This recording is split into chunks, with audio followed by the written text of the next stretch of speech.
What if AI took almost every job? Imagine the unemployment rate is not 10%, not 20%, not even 50%. Imagine 90% of human jobs are simply no longer economically necessary. Not because the economy collapsed, because it became incredibly productive.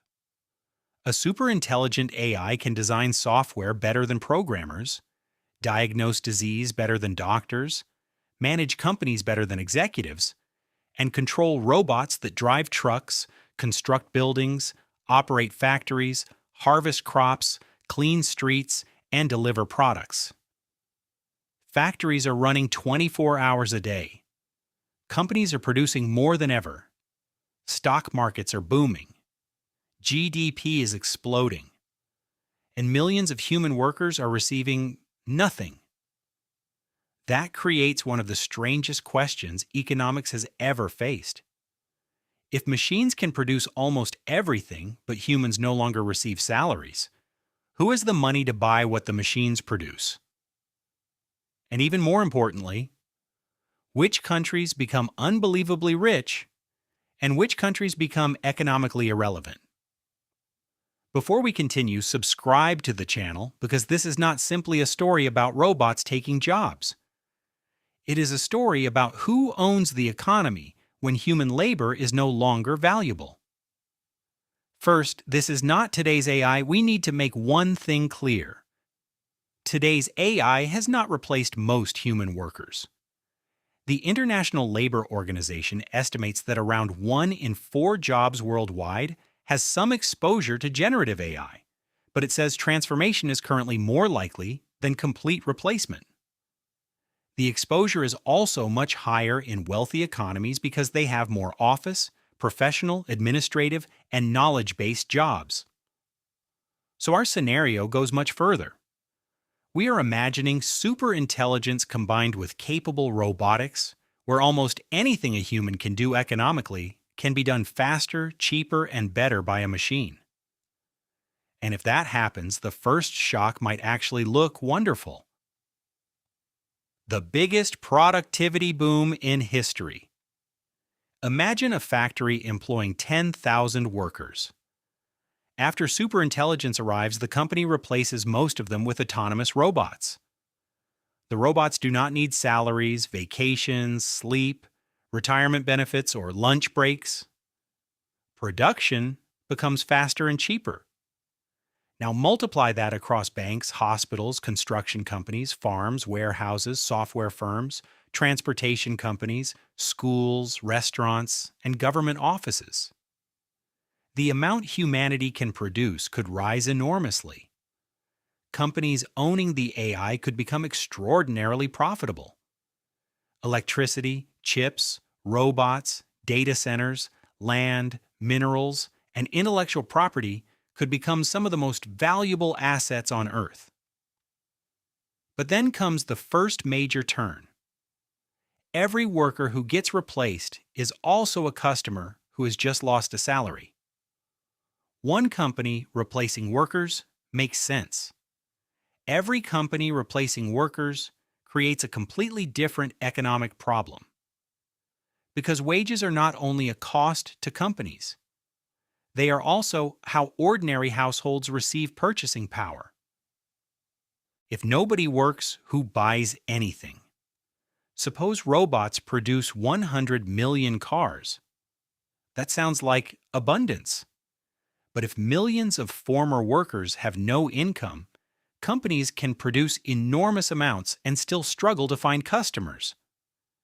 This is the strange possibility of an economy becoming richer in productive ability while ordinary citizens become poorer in purchasing power. And this is where people often say, but I will make everything almost free. Some things probably could become dramatically cheaper. Software, entertainment, legal documents, education, design, and many manufactured products could become extremely inexpensive when human labor costs disappear. But not everything can become free. There is still limited land in desirable cities. There are limited minerals, limited energy infrastructure, limited beachfront property, limited physical space, and data centers themselves require enormous amounts of electricity. The International Energy Agency already projects global data center electricity consumption could roughly double by 2030, even without the superintelligent scenario we are imagining. So, abundance in intelligence does not automatically mean abundance in every physical resource. And here's the most important question: who owns the AI? Imagine two countries with exactly the same superintelligent technology. In country A, 10 companies own almost all the robots, data centers, AI models, factories, and energy infrastructure. 90% of citizens own almost nothing. In country B, citizens own shares in the automated economy through pension funds, public investment funds, cooperatives, or direct national dividends. Both countries could produce extraordinary wealth, but daily life could look completely different. In the first country, a tiny group could receive most AI profits. In the second, machine-generated income could be distributed across millions of citizens. That means the greatest economic divide of the superintelligence era might not be between skilled and unskilled workers. It could be between people who own machines and people who do not. IMF research already warns that AI can increase wealth inequality because higher returns to capital disproportionately benefit households that already own more assets. Now the global economic war begins. And this is where the story moves from workers to countries. If human labor stops being economically important, the things making one country competitive today could become almost useless tomorrow. For decades, countries competed using education, skilled workers, cheap labor, factories, natural resources, technology, and capital. In a superintelligent economy, competition could increasingly become about four things. Who owns the AI? Who owns the chips? Who has enough energy to run the machines? And who owns the robots and factories that turn intelligence into physical production? The United States would begin this race with enormous advantages. In 2025, private AI investment in the United States reached almost $286 billion, more than 23 times the measured private investment in China.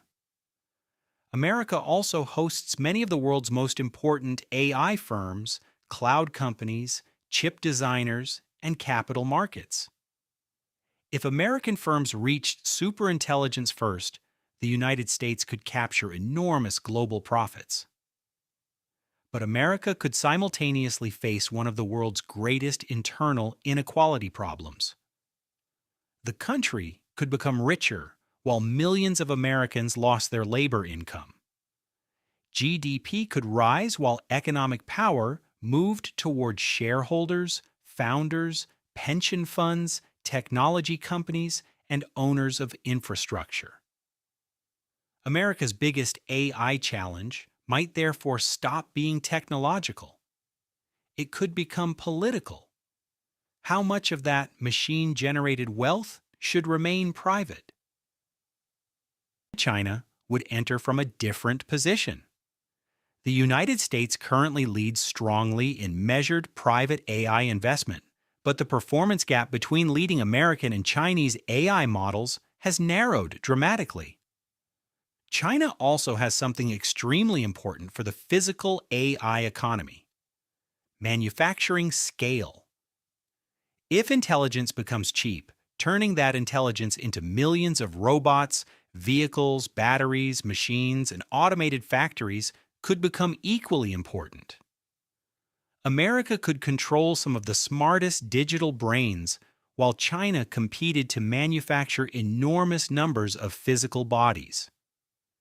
And because China has a different relationship between government and major industries, it could choose a very different method of distributing or controlling AI-generated wealth.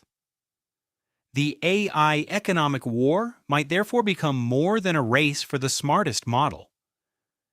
It could become a competition between different economic systems for managing a world where humans are no longer essential workers.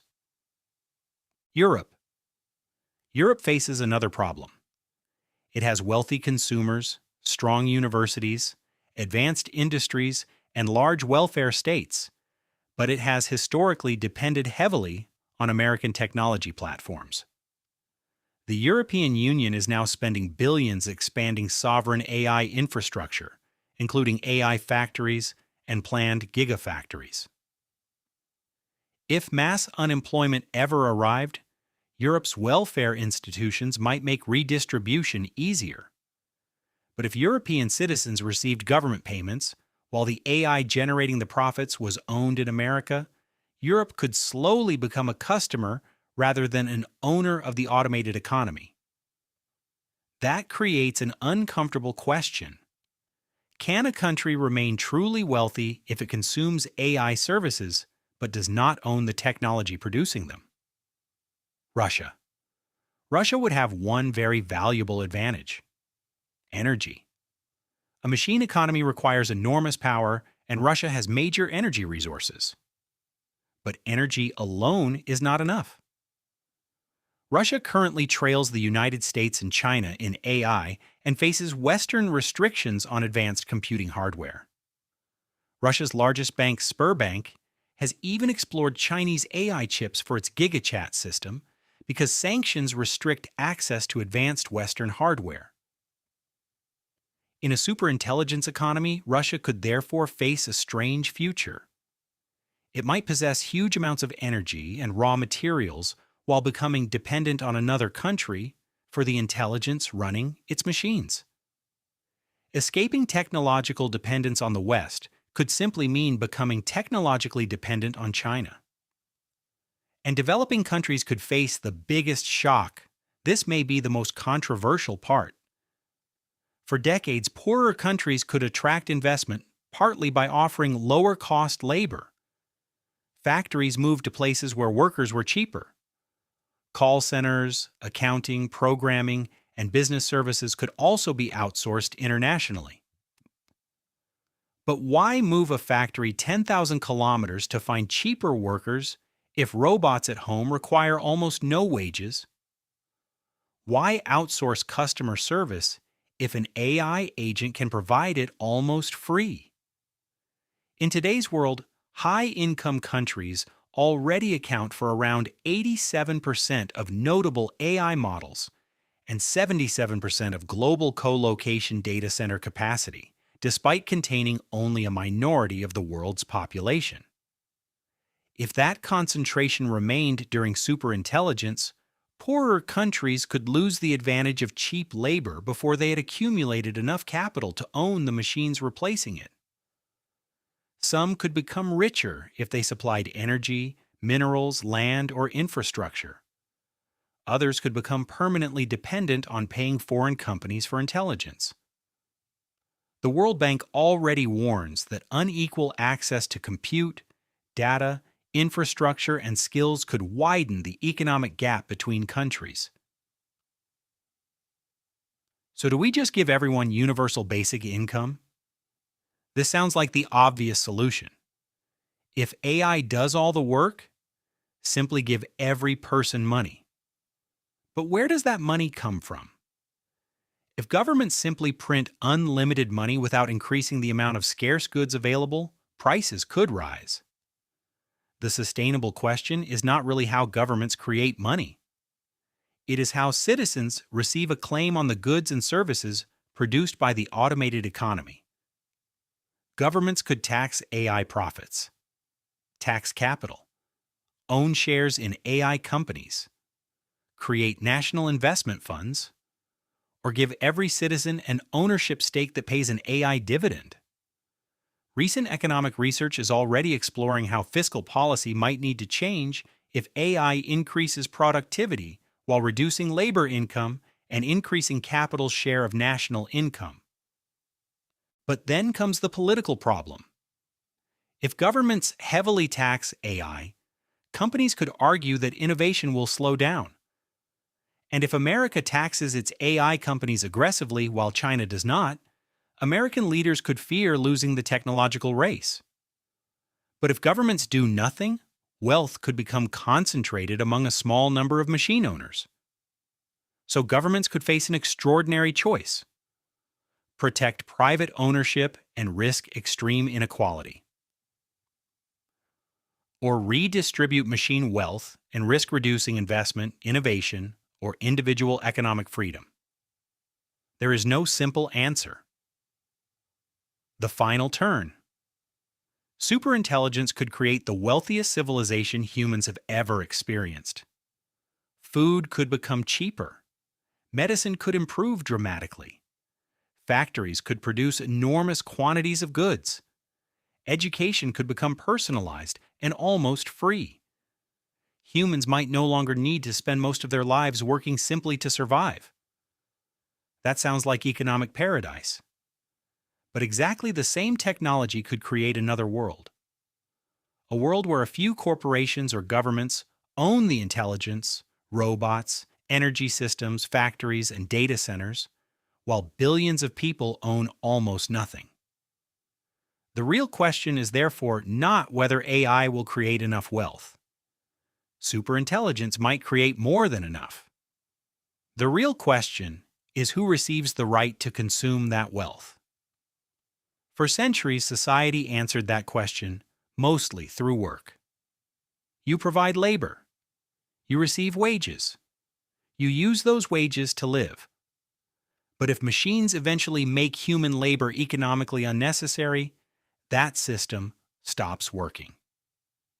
And humanity would have to invent a new answer.